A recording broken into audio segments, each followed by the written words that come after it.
ഈശോയിൽ സ്നേഹമുള്ളവരെ, ഈ ആഴ്ച വിശുദ്ധ മത്തായിയുടെ സുവിശേഷമാണ് 5-ാം അധ്യായമാണ് നമ്മൾ വിചിന്തനത്തിനായിട്ട് ലഭിച്ചിട്ടുള്ളത്.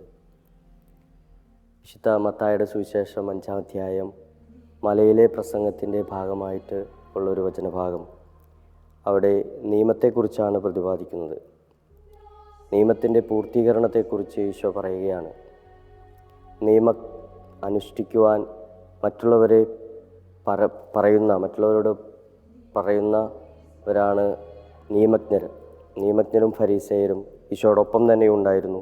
എന്നാൽ ഈശോയെ എങ്ങനെയാണ് ഈശോ നിയമങ്ങൾ ലംഘിക്കുന്നത് അല്ലെങ്കിൽ മറ്റുള്ളവരെ ലംഘിക്കാൻ പ്രേരിപ്പിക്കുന്നതെന്നൊക്കെ പരിശോധിക്കാൻ വേണ്ടിയിട്ടാണ് അവർ ഈശോയോടൊപ്പം ചേർന്ന് നടന്നിരുന്നത്.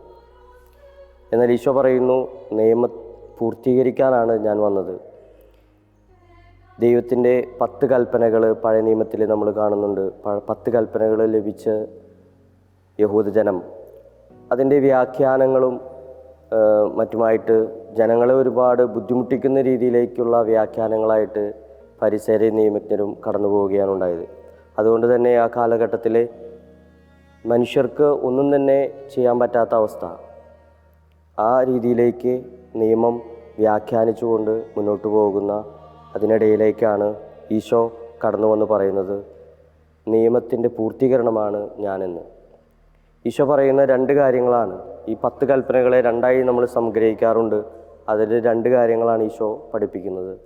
ഒന്ന്, ദൈവത്തെ നിൻ്റെ പൂർണ്ണ ഹൃദയത്തോട് പൂർണ്ണ ആത്മാവോടും കൂടി സ്നേഹിക്കുക. അതുപോലെ തന്നെ നിൻ്റെ പോലെ തന്നെ നിൻ്റെ അയൽക്കാരനെ സ്നേഹിക്കുക.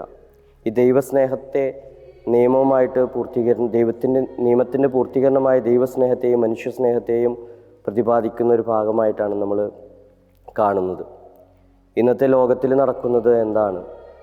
നമുക്കറിയാം, 500 രൂപ എടുക്കാനായിട്ട് ആവശ്യപ്പെട്ട ഉടമയായ മകൻ അമ്മ അത് നൽകാതെ വന്നപ്പോൾ അമ്മയെ കൊല്ലാനായിട്ട് തയ്യാറാവുകയാണ്.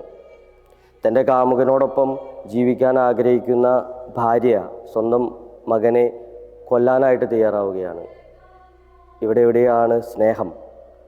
നമ്മൾ നമ്മുടെ ചുറ്റുമുള്ളവരോട് സ്നേഹത്തോടെ പെരുമാറണം, സ്നേഹിക്കണം എന്ന് പറയുമ്പോൾ അതാണ് നിയമത്തിൻ്റെ പൂർത്തീകരണം.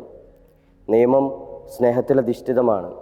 ഈശോ പറയുന്നുണ്ട്, നമ്മൾ കാരുണ്യമാണ് പ്രധാനം, നിയമത്തിനേക്കാൾ കാരുണ്യം കാണിക്കുന്നവരാകണമെന്ന്.